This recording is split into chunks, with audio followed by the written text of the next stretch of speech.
Juliet, welcome. I love your background. You're in a wine cellar there in North Carolina.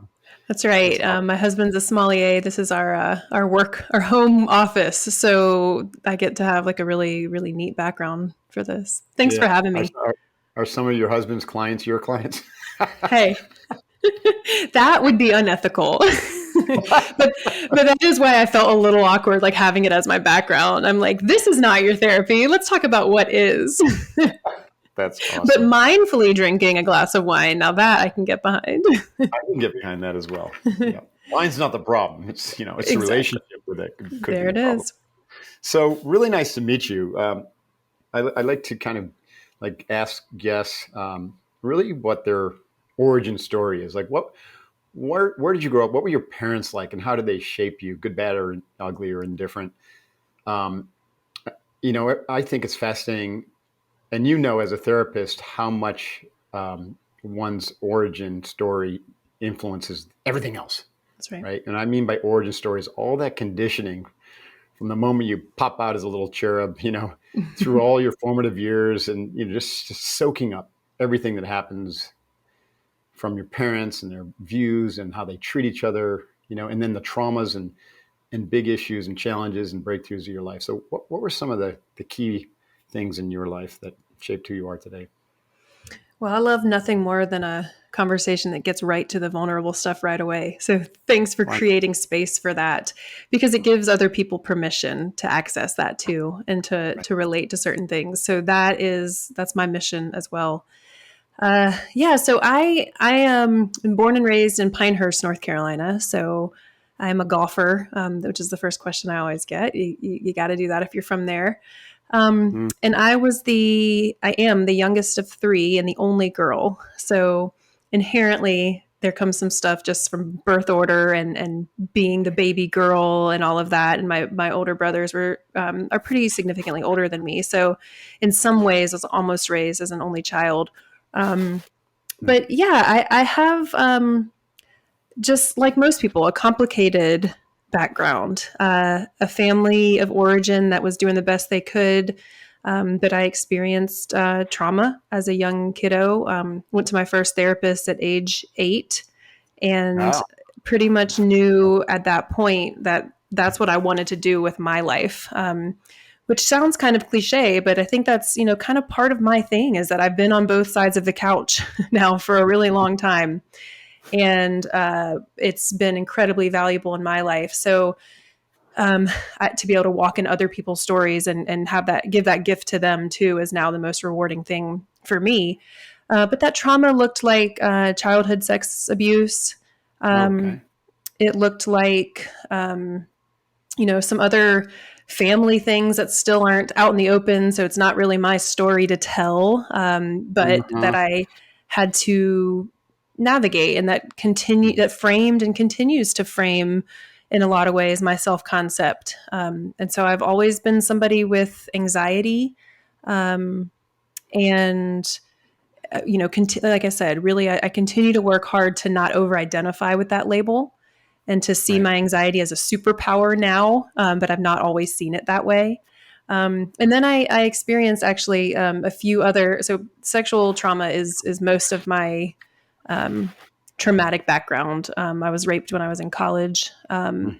and some physical abuse as well. So it's not it's not something that I've actually had the space and the airtime to talk a lot about. I've written about it, um, but it's something that I also, when I can, I don't have. I've worked so hard on the shame, so I'm okay being forthcoming as with that being a part of my story, and I think it informs my work as a therapist too. Right. It's so important, like you said, to create the space where it's okay to talk about this, because I think so many people just repress that stuff and hide it from even from themselves because they just think they're going to be judged, and they just think it's just awful people that they are, or it's just not safe. They have no language for it. There's no opportunity really to expose it and to work on it, and so therefore it just kind of festers in the background. And I call that your background of obviousness, right? It's there.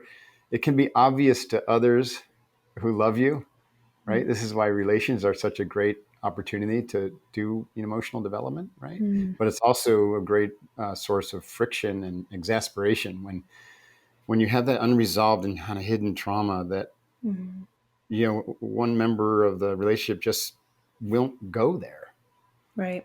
No, so it's cool that you were able to go there and you're helping other people go there, and I think we're starting to see a thawing, right, of the That's it. untouchable frozen ground of some of these conversations like sexual abuse, sexual assault, other types of physical, verbal, and emotional trauma that, in my view, is probably much more prevalent than anyone would be really willing to admit. Agree. And I, so two things come to mind. One, I didn't find that permission right away to talk about it. I think it's important to say there were a lot of years where I didn't, or a lot of years where I called it something else. And it took me a long time to get to the point where I could call it trauma. I could call it sexual assault. I could call it rape. Um, and and find people that was okay to name it with. And there's still some people where it doesn't feel safe to me, of course. Right. So I think that's an interesting part of it. But yes, the conversation, the dialogue so many people are having about mental health, mental wellness, mental fitness in general is so different because of the pandemic. I mean, and that's why I wrote my book at that time, is because it was the first time we all went through this collective trauma together. Right. Right. So it gave us this permission to say, like, yeah, things aren't good. Things are really Yep. hard. Guess what? I'm not actually okay. And my passion right now is, how do we keep that going? How do we not revert right back to the hustle culture and the pretending and the performing that we're also used to doing Mm-hmm. pre-pandemic? And how do we keep this vulnerability and authenticity going? So conversations like this help. Absolutely, and I agree with you. It's we don't want to go back, right? There is no perfect past. Mm-hmm. I know this is kind of another thing that came to my mind when you were talking, but as a Navy SEAL, I have a lot of friends who you would think are going to be like almost impervious, right, because of our mental training in the Navy Mm, SEALs. And even I'm involved in training SEALs, young SEAL candidates, and I call it in pre-resiliency, like preparing him up front for combat by giving him mm, all the coping mechanisms that you would teach someone in kind of a recovery program. I give them up front. We teach them breath control. We teach them positive self-talk and imagery work to be able to navigate, both beautiful. the dangers and the opportunities, and and teach them how to rely on each other and to open up and be, we don't use the term vulnerable, be authentic, right? To Mm-hmm. be able to receive direct feedback and not take it personally. All these things. And where I'm going with this is that in spite of all that, we've had like massive amount of mental trauma and post-traumatic stress obviously from the constant combat. But what I've noticed is it's the combat really isn't the prima facie cause of their challenges. It's that the combat exposed Mm, hidden trauma that was already pre-existent but unresolved. mm-hmm. And so those individuals who had a lot of hidden trauma that hadn't been resolved, that they had never taken a look at, or maybe never admitted it to themselves, suddenly all that stuff got really radically exposed by the trauma of combat, and then they had difficulty dealing with it, and often became suicidal, if not Mm-hmm. actually committed suicide. Mm-hmm. So I think that there's a similar thing that happened with COVID. I'm just Mm-hmm. making a Yes. stab here that COVID exposed a lot of hidden unresolved trauma that basically Westerners in general and Americans in particular have been just avoiding through this constant, distraction Yes. activity of on the go, like you said, Yeah. climbing the corporate ladder, constant trying to perform, putting out the image of perfection on social media and just not pausing and sitting down long enough to recognize it. Everything's not okay under the surface. Yeah. And COVID pretty much, exposed all that. So everyone had to face it. Right. And then we didn't have so many of our go-to coping strategies, whether they were adaptive or maladaptive. Right. Meeting a friend out for dinner or going to a group exercise class. We're down in that bottle of wine. Well, of course, Yeah, that one then was that was the mellowed up. exactly. But yeah, I mean, and trauma is interesting because it's, what my brain records as traumatic for me, the same thing may happen to you, and you may not record it the same way. That's right. So it's such an individualized thing, and whenever something overwhelms our ability to cope. So I Mm-hmm. talk a lot with clients about big T traumas and little T traumas, and we're really unfortunately, we're really good at convincing ourselves, trying to convince ourselves it wasn't that bad. It was just that minimizing it, dismissing That certain which things. doesn't kill us makes us stronger. Right. And little T traumas can be really impactful too. And Yes. it's, the example I always give is just thinking about like you're on the third grade playground and they're picking kids for the kickball team and you don't get picked. And one kid may never remember that story. And the other kid that marked something in his life that made him feel unlovable. And he Mm-hmm. now carries that core belief with him all because of that experience on the playground. Two different kids, two different experiences of it, how and then it then impacts their self-concept going forward. So the slowing down, like you're mentioning, that happened over COVID, being alone with our thoughts, being in that quiet and having it all catch up to us can sometimes reveal like those core beliefs, and then we have to decide what we're going to do with it. Mm-hmm. That's right. And that's where people kind of like stare into that abyss and like, oh my God, I'm not Mhm. feeling good all of a sudden. And now that the dust of the activity had settled down and all this stuff is starting to come up, they didn't have the tools or the Right. language. Yeah. And not only that, not only did they not have the tools and the language, but there is this stereotype, typical kind of anathema toward, at least in my view, where I grew up back in the East, less so in Southern California, this prototypical or the stereotypical view of therapy is like, man, that's really for screwed up people. Or that's like, you do that if things are really bad, or if your wife or husband drags you into couples therapy because your relationship's about to blow up. Yeah. And so, like my father, literally belittled my wife as a Mm. therapist. Just like, from the land of fruits and nuts kind of person, Exactly. right? Exactly. I And mean, it was hard for her. She's like, God, I said, well, yeah, well, you're going to get to know more about that, right? And I'm sorry, but that was just the beginning. that's just the beginning. Oh goodness. But yes, I mean that is my whole mission is destigmatizing these preconceived ideas we have about therapy and therapists. And like Right. in part 2 of my book, that's what I'm talking about. I get so many questions or I hear so many sort of myths and misconceptions about it that I feel like we have to clear up. Mm-hmm. That it does, and you're kind of speaking about is people think it's this woo woo thing, and I get that, and I hear and things just like I have a best friend to talk to. Why would I need a therapist? Or yeah, it's I'm not in crisis. Why do I need to go to therapy? And I love answering those questions to help people understand the gamut of what can show up in the therapeutic room Right. and how we're trained, why it's different than just talking to your best friend or even just, going to church and praying, like why it's different, how it helps, how it can change your brain, change your self Right. concept. You and I talked about EMDR before you got. I'm trained in EMDR too. Had that for a long time as a client, and it's incredibly powerful, isn't it? Yeah, it is. I agree. Well, I agree with you 100%. I likened it in my community to, you have a willingness to get a fitness coach or a nutrition coach or even an executive or life coach. So why wouldn't you be interested and open to getting an emotional coach? That's really what a therapist is, in my Yes. view. And we're to differentiate from like a hard science psychologist, right? Yep. Or psychotherapist, or there's different names who are going to like, you need to go to because you've got ADHD and you're going to get the medicine, right? That's different. Mm-hmm. Therapy really is and therapeutic process is just that. It's a process of working to improve your mental, emotional, psychological well-being, your Mm-hmm. cognitive fitness, your overarching view of how you fit in the world, and understanding your natural goodness, as opposed to, just being trapped in the shame cycles that early childhood trauma or life's traumas kind of keep you in. So it's why wouldn't you want that?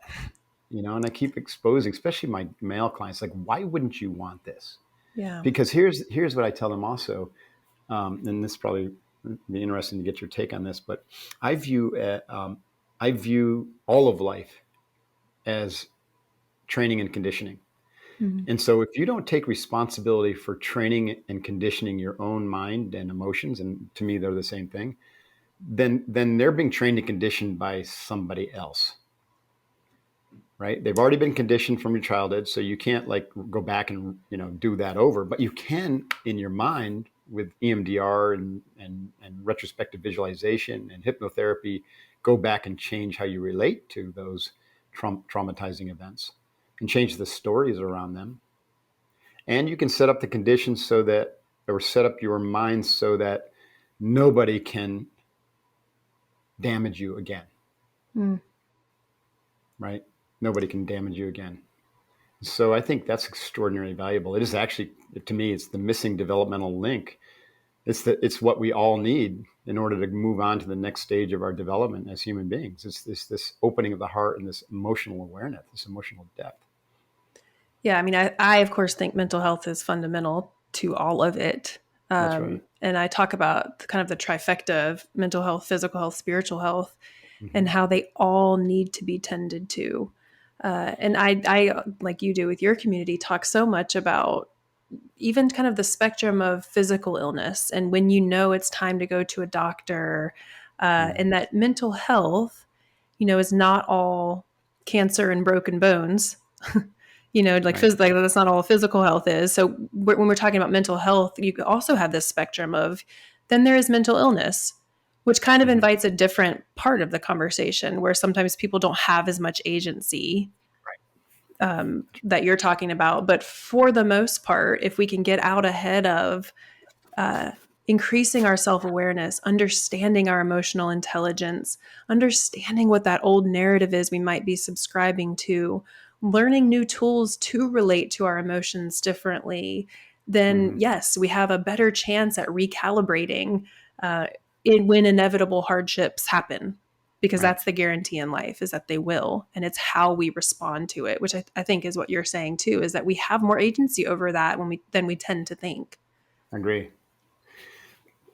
So, I've been reading a lot about the mental health crisis that resulted from COVID-19 and the government response with lockdowns and shutting of schools and all that kind of stuff.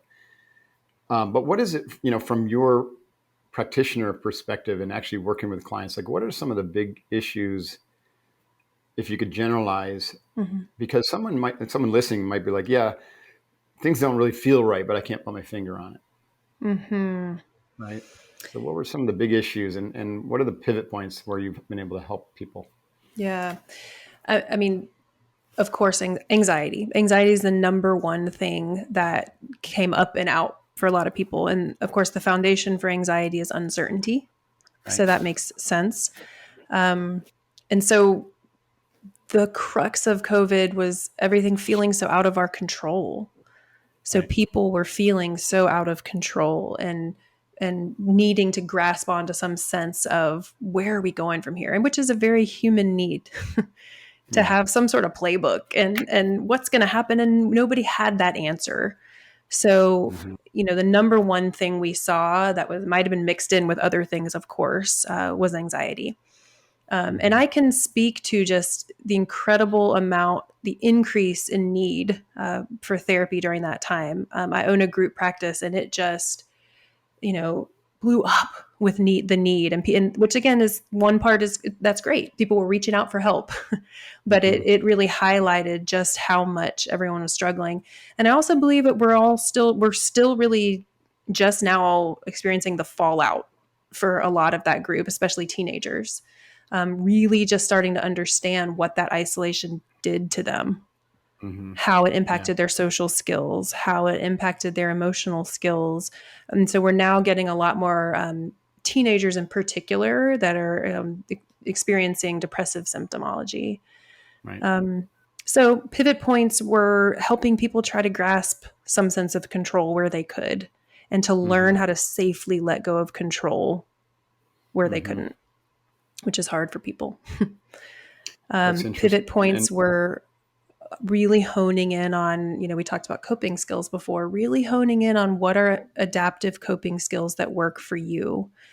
What do all these buzzwords that we see on social media, like self-care and mindfulness, what do those things actually get to look like for you? Because they've been Mm-hmm. somewhat watered down. And so I think those are significant pivot points for people when they really get to access what that looks like for them. Right. Go back to the control. I mean, that's a classic kind of Stoic principle, the locus of control Right. that one has. And the Stoics would say that the only thing you actually can control is your thoughts and how you respond to situations. So are you giving them, like cognitive behavioral therapy to help them, you know, reduce their understanding of what can be controlled by saying, okay, everything that's out there, it can't control it. It's going to Yep. change. So release your need Yep. or dependency on needing that certainty and just Yeah. control what's in here and the responses. Sure. So a lot of that is rooted in CBT and understanding like your thinking patterns and how your thoughts impact your feelings. Mm-hmm. A lot of that is teaching some radical acceptance, Yes. which is, kind of a fancy way of saying like it is what it is. Yeah, exactly. But it's much more than that because that makes it sound somewhat passive. Radical acceptance is a skill that we can build on. Right. And I equate all the skills that I teach in therapy to, like weightlifting. You don't get to just go do bicep curl a couple times and be, you're swole and ready to go.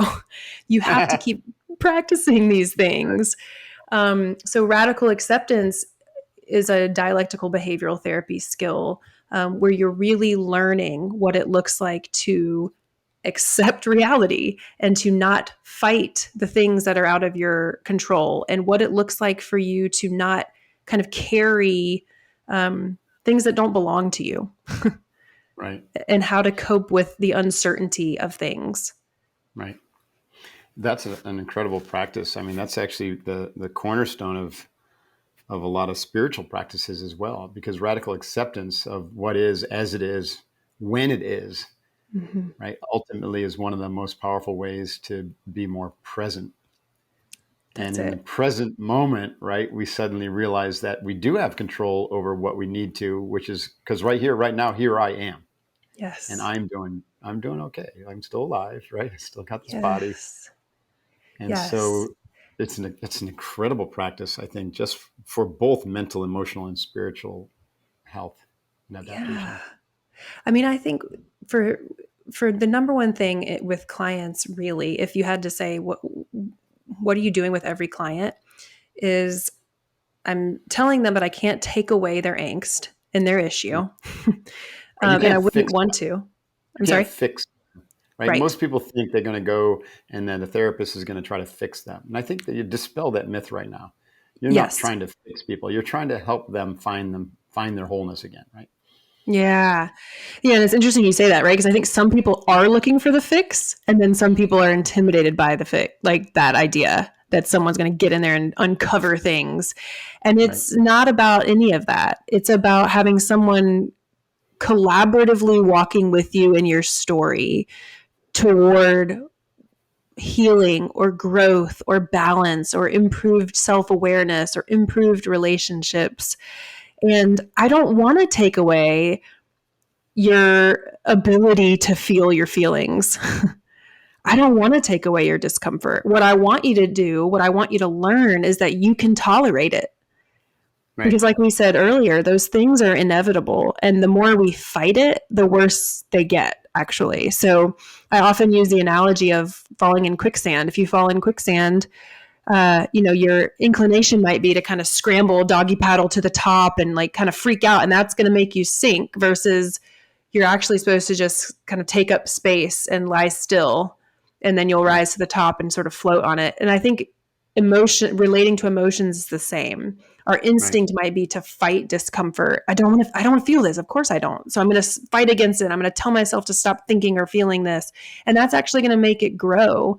So Mm-hmm. therapy helps you learn how to be with it how to take Right. up room, how to move through it.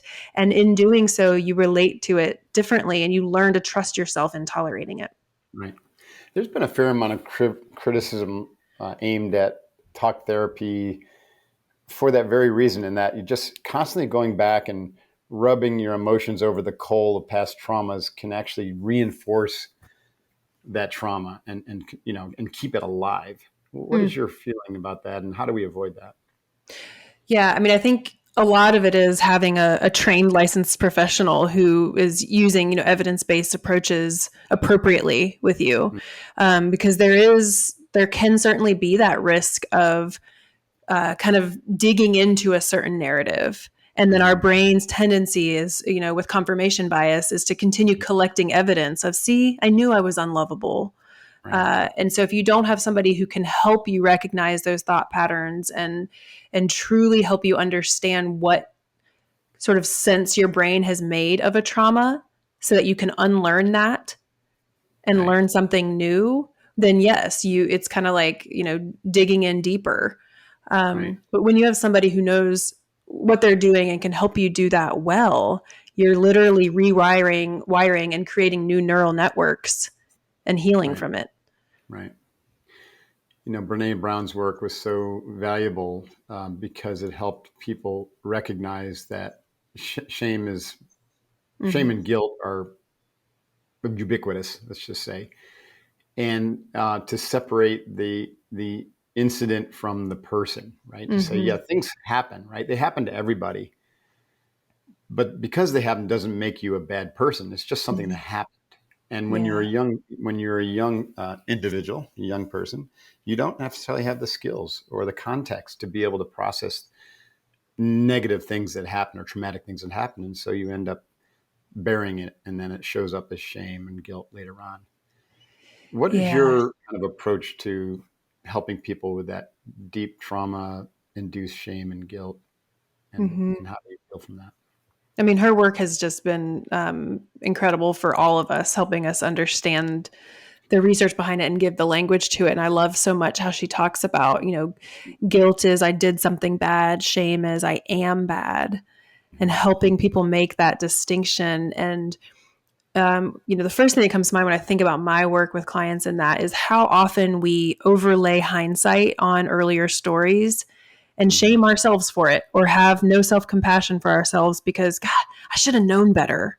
And to Mm-hmm. your point, you were a child or a Mm-hmm. teenager. You were overwhelmed by, again, this incapacity to handle whatever was happening to you, no matter what age you were. You were not in your thinking wise brain. Right. And Right. so much of the work is kind of separating those things and finding where there's room for compassion, self compassion, and Mm-hmm. understanding of survival and how we have to go into survival when a trauma is happening to us. Um, and then find that safety later when we can more kind of rationally understand the situation. Right. So when you talked earlier about coping skills, self Mm-hmm. care and mindfulness, you mentioned. So some of these skills are meant to like keep us in balance so we can navigate a normal day, but then there's skills that that we need to rely on to do some deep excavation, Mm-hmm.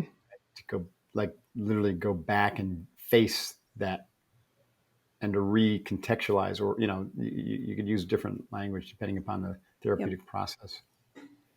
So if someone is coming to you and they're like, yeah, I've got all this anxiety, I'm really not sure, I can't focus, I'm really distractible, ever since COVID-19, the lockdowns, and so you work with them, you begin to give them some coping skills. So how do you get now to the next layer, right? How do we Mm-hmm. surface some of the traumas? Because I Yeah. I had this struggle. I'm not a therapist, but with the coaching program I do, it's so multidimensional. It's an Mm-hmm. integrative process. So it's physical, mental, emotional, intuitional, and spiritual. That there's inevitably comes a moment where these conversations start to happen about shadow and trauma and all that. Yeah. But a lot of my male clients, they're just unwilling to go Mm. there. They've just blocked it, or they just assume that it wasn't a big deal, or Yeah. you know what I mean? They don't want to, like you mentioned this earlier, and I think even I dealt with this. Is like you don't even want to surface it because those people are still in your life. Mm-hmm. It would be painful for them for you to kind of like even have a conversation about it. Mm-hmm. And so those of us who've done work and confronted our parents, so to speak, or Yeah. it often doesn't go well, right? Anyways, I put a lot out there onto your plate there, but I want to get your thoughts on that. Yeah. So, I mean, I think the first part of the question was like, how do you get to that next layer? So, Yeah. there's teaching coping skills, which that made me think of, I tend to sort of categorize coping skills. There are avoidance oriented coping skills, which are about distracting, which we Mm-hmm. all need. Right. We're not supposed to dive into every emotion all the time. Right. So, and then there are emotion oriented coping skills, which are kind of the skills you learn in therapy to really Mm-hmm. process and move through. And then there's problem oriented or solution oriented coping skills. There's a problem, I know how to solve it. Here's how I execute that. The important thing is knowing and being more intentional about when we're utilizing kind of which category of coping skills. Mm-hmm. Um, so that was the first thing that came to mind, was just that it's important for people to understand that we're not asking you to all the time feel your feels too. Right. The other part is that part of my work is helping people understand how they are embodied, how they embody certain emotions. So your example was anxiety. Anxiety tends to be really heady for people, or people, they know kind of what their thinking cycles are, kind of that hamster on the wheel in their brain. But what people are not always familiar with is how it feels in their body. Mm-hmm. So sometimes they look at me like I've got three heads when I ask them, like, where do you feel your anxiety in your body? And then I've got to Right. back up and really kind of help them find it. And so Right. for me, that helps us access those next layers. So Mm-hmm. I'll speak personally. I carry my anxiety in my chest and in my Mm-hmm. throat a lot. Mm-hmm. And when you can have somebody really embody that and get attuned to that, and then you ask questions like, what does that feeling want to say? Give that Mm-hmm. feeling some words. Or is that feeling familiar? When's the first time you remember feeling that? You Mm-hmm. can really unlock some old stuff. Mm-hmm. That's awesome. What is the role of imagery, or what role does imagery play in your work? And how can Yeah, that use? it's one of our strategies for sometimes for grounding. We use a lot of guided imagery or just visualization. So if someone is escalated and they're in that sort of hyper arousal of anxiety or hypo arousal of depressive symptoms or apathy, Mm-hmm. using visualization and imagery to sometimes either sort of elicit sensory, memories that are tied to, kind of let's just use an easy example. Like, I'm happy when I'm in the mountains and I'm looking at a sunset and I smell, the flowers, and I feel the breeze, and really helping someone to tap into the five senses as they use that imagery can help get them more into that optimal sort of window of tolerance rather than being hyper or hypo aroused. Right. So it's a great grounding skill. And we use it a lot in EMDR in particular. So if someone's starting to get escalated or disassociate or something like that, it's kind of like a home base. Right. Right. Mm-hmm. I love that. Mm-hmm. Yeah, I think the power of imagery is vastly understated, and but Mm-hmm. to use it skillfully is important. I think that's another role that a therapist can do, is to help an individual understand how to skillfully use imagery as opposed to the catastrophization, the fantasy, whether the coulda, woulda, shoulda of the past, or the Yes. hopeful fantasies of the future. It's like to really recognize that is a form of thinking. It's just thinking with imagery, and it's either going to serve you or it's going to hold you back. Yeah. Right. And again, to me, the embodiment of it is really important. So, how does it feel in your body when you imagine yourself in that kind of safe place? If we're going with Right. that example again, how does that feel in your body? We can capture that. Your brain can then pull on that when it needs to. Again, if Mm-hmm. you practice this over time, it's not just a one time thing, but if you practice using that imagery over and over, really using your senses, you'll get Mm-hmm. stronger at it. You'll get better at it and be able to really use it as a true coping skill. You mentioned hyperarousal. I ask my clients and people who follow me know this, that to do daily breathing practice. And Mm-hmm. I just, I've been teaching box breathing to started with Navy SEALs back in 2006. So since Mm-hmm. 2006, really simple, 4-part controlled diaphragmatic breathing through the Mm-hmm. nostrils. But I teach it, obviously there's an intervention, right? Mm-hmm. You can use it as an intervention, but I like to teach it as a daily practice. Yes. And I don't have. I know studies are finally coming out around these breathing practices, but I've made the assertion that this will basically de-stress you and bring your parasympathetic nervous system back Yes. online. And so I just had anecdotal evidence from all of my Mm-hmm. clients who are just within a month of doing this practice every day for minimum 10 minutes. I prescribe 20 minutes in the morning. Mm-hmm. They're just having all these transformations happening, because they Yes. don't recognize how much they've been like locked in hyperarousal. And I think Yes. especially since COVID, much of our culture or society are locked in hyperarousal, and they're constantly that hyperarousal is being reinforced with the news cycle and the speed of information and the Yeah. constant distraction in social media, and they're constantly being triggered into fight or flight. It's so So true. breathing. So I'd just like to get your perspective on the importance of breathing and breath control as a practice. Yes. Yeah. I'm like, feel like I want to come out of my chair because I get so excited. Yeah, I know. Me It, too. it sounds, It's a secret weapon, isn't it? Like it that's really it. is. It sounds somewhat cliche. Like, okay, you're another therapist. You're going to tell me to take deep breaths. Right, It right, is right, our number one coping skill because, until it isn't, it's always with us. And we right. can learn to use it for absolutely, the ability to wrangle in so many things. So I teach, box breathing sometimes, but the other one I love is 4-7-8 breathing, the Mm-hmm. longer exhale. And we have some more science coming out that does bring on that rest and digest system Right, to counter fight or flight.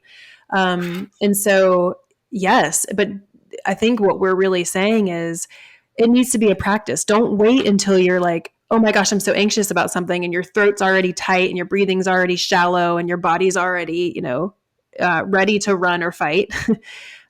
Practice it all the time. Practice it when you're chill because then you're better able to pull it up when you need it.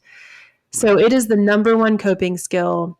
I have it on a little postcard in our office. I right, email it to everyone. It's underutilized, and we right, don't realize how much it can impact our nervous systems.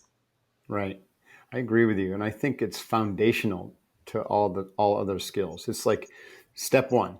Like Master Miyagi in Karate Kid didn't teach the advanced, flipping, spinning sidekick.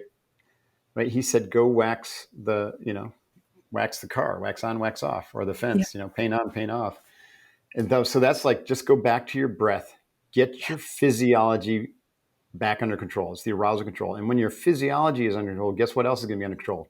Your right, psychology, because your brain right. is able to operate and function in a less distracted and agitated kind of state. And you literally get That's right. your brain waves slow down in that high alpha, low beta range, which is, Yeah, more amenable toward other coping skills like mindfulness to come yeah. online, be able to use I mean, them. we sometimes spend entire sessions, sometimes multiple sessions, just giving psychoeducation to people around why our bodies respond in that way too. So that's the other thing that makes me think of, if there's a tiger that comes in this room into my wine cellar, I don't Mhm. have time to think about why is there a tiger in my house? What's my best exit strategy, right? I've either got to fight it, run out of here, or play dead.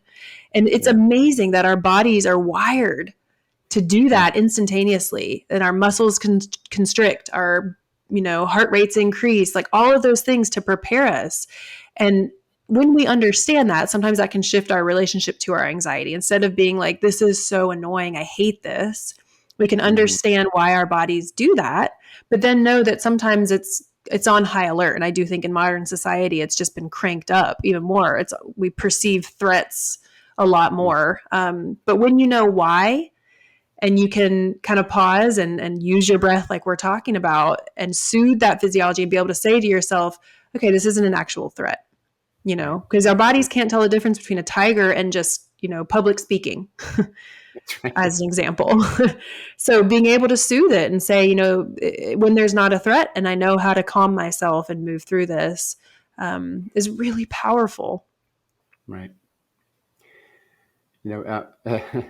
As you were saying that earlier, I'm a Navy SEAL, and we trained to visualize, scenarios and, all phases of our operations, including what could go wrong. Mm-hmm. Sure. And so in that way, you get to have a psychophysiological experience of a potential incident before it happens. Yeah. And so you prepare yourself for it. And so, of course, while you were talking about the lion coming into your wine cellar there, I had already visualized myself grabbing a couple bottles of wine off the counter behind me and smashing it over the head of the lion and like going to town. And by I the didn't know end if of you the were going to take the bottles and run or if you were going to hit no, the well, line with it. that's the escape scenario. I'll take the bottle and run. Right. First, I Right. But gotta you're already, 2 steps ahead. Yeah. right. But on a more serious note, do you work with imagery in that way? Like instead of looking back and Mm-hmm. rehashing stuff that happened in an earlier period, in Mm-hmm. a kind of a future mentalizing, let's say a Yes. trigger, like let's say an individual is a Yes. trigger, right? Maybe reminds you, like a transference situation, someone reminds you of a person who, you know, maybe was traumatic to you. And so do you use mental rehearsal as a way to kind of cope with that future incidents? Yeah, and I would say in my work, particularly with EMDR, Yeah. that's what we do. What's called kind of a future template, Okay. and it might be something like that. Like, let's imagine going through this scenario. How do you want to feel? How do you, want to think? Da da da da da. And then we use the bilateral stimulation Mhm. to lock that in. Right. So in my work, that's primarily where it shows up. And then outside of that, it's going to be, again, the embodiment of it and walking through it. What skills do you have now Right. that maybe you didn't have before? And how confident do you feel in being able to utilize those and navigate the situation differently? And then I would say that role playing kind of comes in with some of that too. Right. Um, so yes, I think it is a powerful tool. You get it, and it's necessary a lot of times, even in therapy too, so that because therapy isn't like the real world, so we can't just have things take place just alone in that room. What you want is to take what you learn in there and apply it to real life. Right. And so sometimes we do that through imagery, through visualization, and future templates. Yeah. And I think the reason I'm bringing up these kind of use cases or tools is that I think, again, specifically male audiences, but not always, Mm-hmm. they're super okay, to have a sport, like a sports performance psychologist or even Yep. executive coach who's trained in flow state or performance psychology. Yep. And we're using the same tools in therapy, right? But it's just more targeted at uncovering the blockages instead of trying to go from good to great. An individual I've seen, people are performing at a really high level to get a, peak performance psychologist to try to like carve out another 1% when Mm-hmm. they don't realize they're leaving like 50% of their energy on the table because of this unexplored childhood trauma. And so Yes. I just want people to recognize that, it's a both and. You can have the performance psychologist, but you can also use these same tools with a trained therapist to unlock that vast potential that you've kind of hidden from yourself because it wasn't safe to process it at your younger Sure. age. And a good therapist will guide you in that. It can be gentle because how intimidating does that sound? Again, like maybe Pretty much. somebody doesn't want to unlock all of that. So, what we're saying is understanding the value in doing so, but also trusting that this person will be alongside you in that process and they're not going to push you further than you're able to handle. And Right. we don't do those things until we know you are what we call resourced, that you Right. have the ability and the resources to be able to tolerate if something does flare up. And so I just want people to know that too, that to not be intimidated in that way, that will be alongside you during that. Wow. Um, That's awesome. Yeah. yeah. You're like a coach, it's like more like a coach, like you're there Hmm. to help hold a mirror up. Hmm. You're rooting for their success. That's right. So you wrote, Who You Calling Crazy? to help, demystifies therapy, right? So what is that the main message of the book, and what are some of the other kind of Yeah, things that people? it's a 3-part trajectory. The first part is the Who You Callin Crazy, so that's all about stigma, and we talk about the different types of stigma and understanding how we perpetuate it and what we can do to stop. Part 2 is maybe I should go to therapy, and it's all the FAQs about therapy and therapists, and really peeling back the curtain on what happens in there, and Mhm. everything from how do I find a therapist, some things about accessibility because that's an issue, all the way to how do I break up with a therapist if it's not the right fit, and questions that you might be nervous to ask around it all. And then part 3 is yep, I go to therapy, which is I picked kind of some of the most common topics that come up for every client and walked Mhm. through examples of how it shows up in the therapeutic room and then in real life so that people Mhm. can get a taste for what some of those things can look like in their lives. So it really walks through this trajectory of like, I'm kind of curious. All right. And, all the way to I'm bought in. Let's do this. Oh, that's awesome. Yeah. Love it. And so if someone is like listening to this and is like, yeah, that's kind of resonates with me. I think I want to maybe go there. How do they Mm-hmm. find a good therapist? Like, besides Mm-hmm. calling you, if they want to actually have an in-person relationship and they don't live in North Yep. Carolina and they're not a Yep. golfer, so they're not going to meet you on the golf course. Like, it took me a while to find a Yes. therapist, who Yes. actually connected with, me. And I felt like it really get into the hood. Yes. But Okay. So that's a really important thing we need to drive home. The number one predictor of success in therapy is how the client perceives the quality of the relationship with the therapist, hmm meaning, do you vibe with the therapist? So it does not matter what letters we have behind our names, how many books we've published or not, where we went to school, if you don't click with your therapist. So I hmm always suggest to people, yeah, now you're in and you're ready, but you also have to be patient. Let's try to find the right person. A lot of therapists will do a free meet and greet, like a 10-minute phone call or video call, so you can get a feel for their style. You can ask questions. I give a lot of scripts actually in the book for what you might ask. A lot of templates for how this can look. And then I also list several websites where you can search for therapists because it's overwhelming. Yeah. So there are a lot of websites that you can go and kind of filter based on what you're looking for, demographics, insurance, any number of things. And then I suggest picking a few and doing some meet and greets and really Yeah. seeing how it feels. And what's your take on the efficacy of virtual therapy versus in person? So the research shows that it is just as beneficial, Okay. so which is great. And some people were already doing it even pre-pandemic. Right. And I would say anecdotally, I believe that to be true. Um, for most clients, there are definitely certain presenting concerns or relationships where I think in person is going to be more Yeah. powerful, more beneficial. But again, a good therapist will tell you that. But the And research is showing that it's just as efficacious, which and is you're finding awesome. success with EMDR done virtually? Yeah, isn't that wild? Yes, I remember being so nervous in the pandemic, but yes, it has been just as beneficial for clients, which And is do you great. I mean, I think use virtual is a great auditory? option. I'm I'm sorry. sorry. Do you use the hand clickers or auditory, or what's the So there, mechanism for the bilateral stim? yeah, there actually is there's a website that clients can download where a light blinks back and forth and they can Okay. follow it. Or sometimes I even have clients kind of self BLS. Yeah. It just depends on After. the level of, Uh, um, kind of what the presentation is. okay. But yeah, it's been great because virtual. I mean, it's just so much more convenient, as we all know now. Mhm. So I'm so glad that things are catching up. And now, I mean, I'm board certified in telemental health, and so now there are actual, a lot of ethics and all sorts of things that many Right. therapists are catching up with, which is important too. So Yeah, and I think it's important to state here for someone who's like, I don't know if it's secure or private. The platforms you use are actually certified to be secure and HIPAA private, like compliant. Doxy.me and whatnot. So you That's wouldn't right. generally do a session over Zoom unless like all the options failed, and which can Right. happen because there's always a tech issue here and there, right? Yep. Exactly. No, I'm glad you pointed that out. Yeah. Very secure.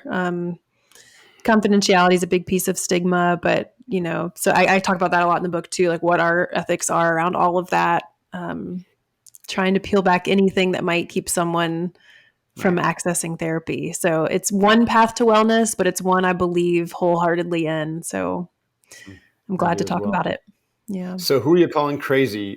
Where do you like people to learn more about the book and about your work and your podcast and etc.? Yeah. Oh, thank you. Yeah. So on Instagram, I go to therapy. And then whoyoucallincrazy.com is all of the book information. And then because I am on a mission, I also have, swag and merchandise and all these things that say, yep, I go to therapy, or therapy works and things like that. And that's all on yepigototherapy.com. Yep, I go to therapy too. Yep. .com. Yes. I love it. I knew we clicked.